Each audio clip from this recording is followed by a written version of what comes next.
민주당 선대위로 한번 가보죠. 네네. 일단 한번 총평을 해주세요. 너무 잘 만들었다. 잠깐만. 이기는 선대위라는 구독자 것이 여러분, 바로 지금 보여준다.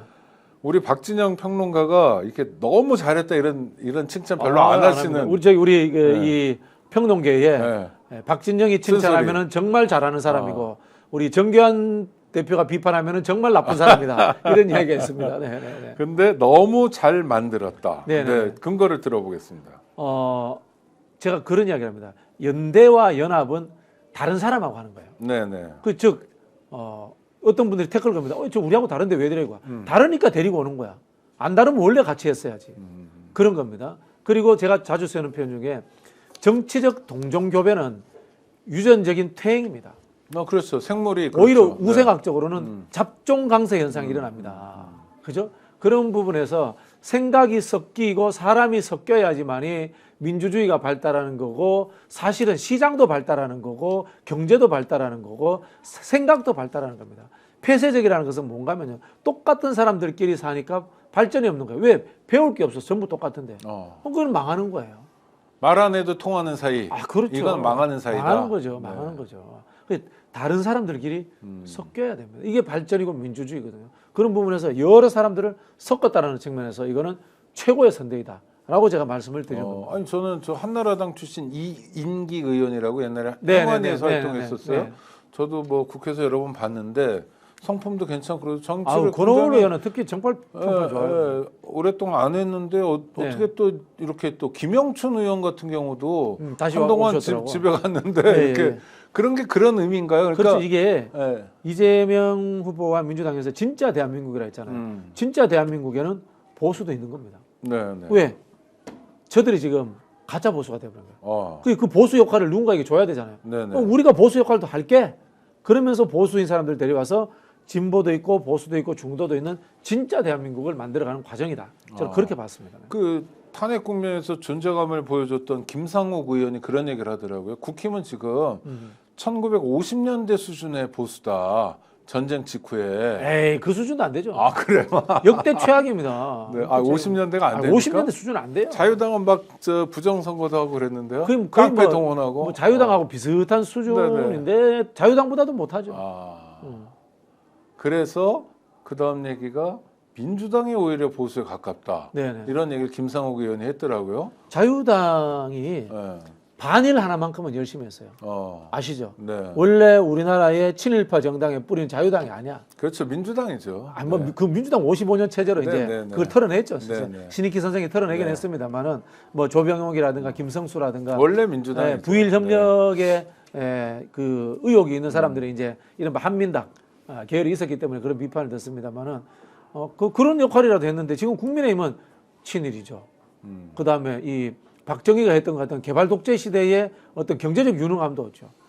그리고 뭐 민주주의는 아예 없고요. 네. 이거는 뭐 역사상 가장 최악의 정당이고 제가 봤을 때 대통령도 윤석열이 박정희 이승만을 훨씬 넘어서 가지고 선조, 그 다음에 뭐 연산군, 그 다음에 더 올라가면 궁예 그 정도 수준이라고 봐요. 저는. 궁예는 사실 모르지만 훌륭한 분 같은데. 그런가요? 네, 잘 모르니까. 네네네. 그래도 고려의 기반을 닦은 분이니까. 네네. 네, 하여튼 연상 같은. 네, 그런 수준의 아니야 연산군도 안 돼. 연산군은 지적 수준이 있었다고 하더라고요. 네. 문화적 수준도 있고. 그럼 누군가 옛날에 고구려의 봉상왕이라고 있습니다. 네, 아이고. 찾기도 어렵네 진짜. 유래를 찾아보기 어려운. 네. 자, 시간 거의 다 돼 가는데 그래도 선대위에 참여한 분 중에 좀 평가하실 만한 분 있죠. 저는 특히 윤여준 장관, 권오을 의원, 윤여준, 권오을, 네. 그리고 이현재 전 장관. 이현재 씨도 이번에 이현재 들어왔습니까? 장관도 이제 네. 거명되고 있습니다.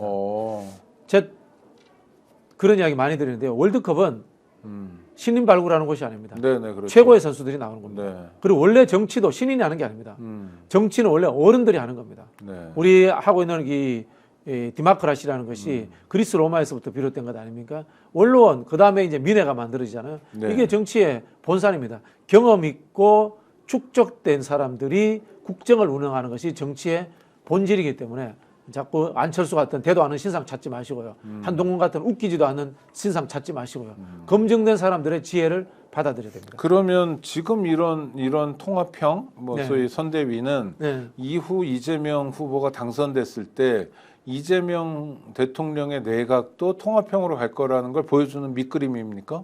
무조건 그렇게 돼야 됩니다. 아, 그렇지 않고 쇼만 한다면 무조건 가야 이거는 된다? 문재인 정부 시즌2 됩니다. 아, 문재인 정부가 2017년도에는 수많은 외곽의 다양한 사람들을 모으고 네네. 정권 잡자마자 586 중앙선거를 짜버리잖아요. 네네. 그리고 갑자기 진보적 어젠다 중심으로만 국정을 운영합니다. 4대 약법 뭐 이런 예, 예. 거. 그래서 지지층이 줄어든 거예요. 아, 저는 진보적 정체성과 핵심 의제는 유지하되 음, 외연을 확대한 사람들을 끝까지 끌고 가야 된다고 봅니다. 네.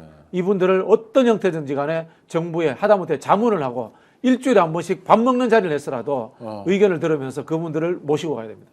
그러면 이재명 후보가 지금 얘기하듯이 나중에 내각 되면 네네. 진보든 보수든 능력을 보고 장관시키겠다라는 말은 100점 만점에 100점 만점 100점이다. 100점입니다. 네. 내가 아는 사람이 중요한 게 아니다. 왜냐면요. 예. 대한민국 정치권이 수준이 너무 떨어져요. 국회의원들이. 아. 그 장관할 만한 사람 거의 몇 명 없어요. 네. 그 보수 진보 가리지 않고 써야 돼요. 네. 네.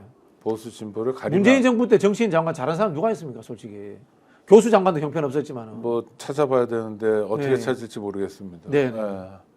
그 기원을 얻어야 된다. 네. 그리고 사실은 대통령이 모든 걸 다 잘한다는 건 불가능하잖아요. 그렇죠. 네. 아니 뭐 부동산 정책이나 이런 게 국토부 장관이 잘해주면 그 덕에 대통령 그렇죠, 지지율도 그렇죠. 올라가는 그렇죠. 건데 네네. 거기서 망치면 대통령도 같이 폭망하는 거잖아요. 문재인 정부 때도 그렇죠, 그렇죠. 그런 걸 봤던 거고요. 그리고 절대 제가 하나 좀 조언드리고 싶은 게 검증 안 된 교수 쓰지 마세요. 네, 차라리 검증된 폴리페스를 쓰세요. 네, 정치권에 왔다 갔다 하면서 출세하려고 왔다 갔다 해서 그런 사람이 차라리 실력 났습니다. 네, 네. 들은 풍월이라도 있고. 미국의 이 싱크탱크를 이야기할 때 이거지 않습니까? 학교, 기업, 정부, 리볼빙 도어로 순환하듯이 돌아가잖아요. 이게 미국이 사실은 폴리페스들의 나라예요. 네, 네. 우리는 교수들은 학교 안에서 고매하게 학문만 공부해야 되는 것처럼 생각하잖아요. 천하에 필요 없습니다.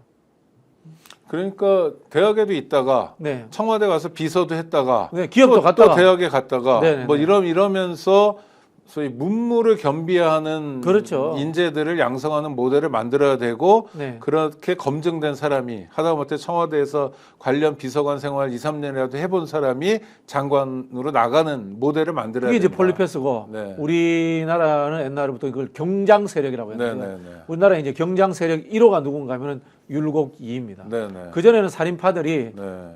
살인의 가치를 우선시해 가지고 정부에 들어와도 살인의 생각만 하다가 정치를 못하고 죽잖아요. 물론 훌륭한 분이었지만 조광조 선생 같은 분들은 현실에서 못 펴다가 네. 돌아가신단 말이에요. 그러나 율곡 2 같은 경우에는 이 경장 세력으로서 들어와 가지고 이른바 세력을 형성하고 그다음에 정권을 바꿔내는 그런 역할들을 하거든요.